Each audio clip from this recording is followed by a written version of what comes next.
Here's how to paint or draw inside a shape in Affinity.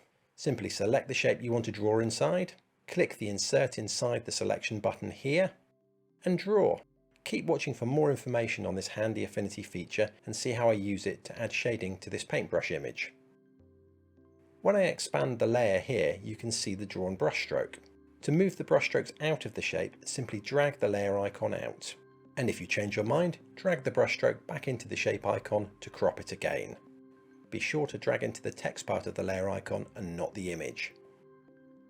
This technique also works with the pencil and pen tools.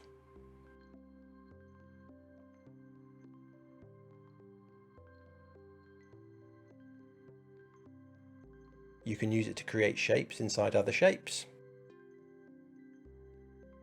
or place images inside.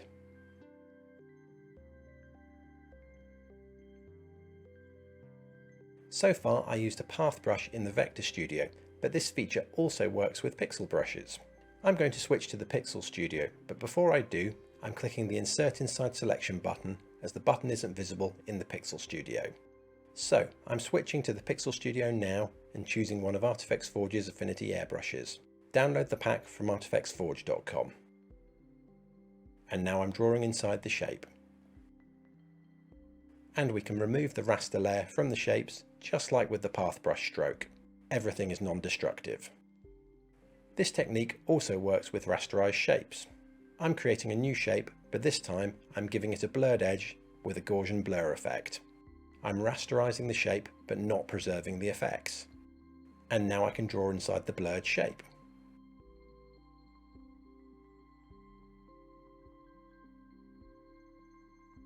You can use the same function to draw inside text.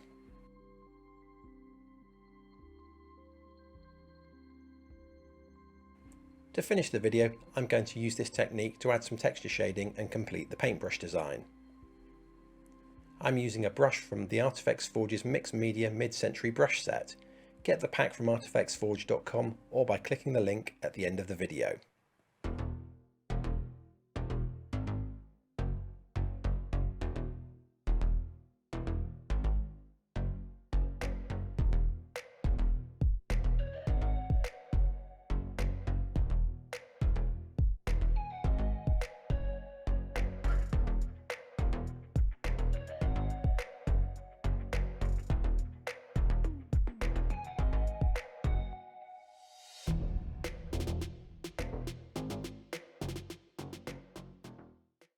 I hope you enjoyed the video.